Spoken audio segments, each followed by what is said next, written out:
બોલો કાકા, કઈથી આવ્યા છો? અમદાવાદ વસ્ત્રાલથી. અમદાવાદ વસ્ત્રાલથી. શું નામ તમારું? રજનીકાંત વાડીલાલ શાહ.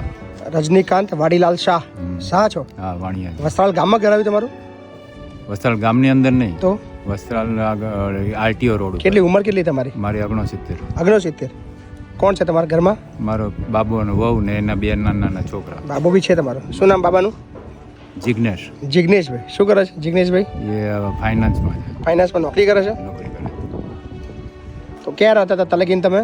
અત્યારે પેલા ઘર સુધી ઘરમાં જ રહેતો હતો, હા. પણ વહુનો બહુ ત્રાસ હતો એટલે પછી છેલ્લે 3 વખત કોના બહુ? છોકરાની. મારે તો મિसेज નથી. અચ્છા, તમારા મિસિસ નથી. કેટલા ટાઈમથી નથી? એ 9 વર્ષથી. 8-9 વર્ષથી નથી. 9 વર્ષથી નથી. કેન્સર હતું એને. ઓકે. ગર્ભાશય ને એમાં ગુજરી ગઈ પછી. તો તમારા છોકરાને બહુ હેરાન કરે છે? બહુ હેરાન. શું હેરાન કરે છે? આખો દાડો મારી જોડે કામ કરાવે. બરાબર, કામ આખો દાડો હું બધું કરું, અને છોકરાને સાચું, છોકરીને સ્કૂલે મૂકવા જવું, લેવા આવું. વચ્ચે હું નોકરી કરતો હતો, જમાદારીમાં રહેતો હું. શાહ સાહેબ, તમારા બીજા શાહ આયા. તમારા જોડીદાર. આ બી શાહ છે તમારા? ચંદ્રકાંત શાહ. તમે જૈન વાણિયા છો ને? હા, અમે વૈષ્ણવ છીએ. વૈષ્ણવ છો એટલે જ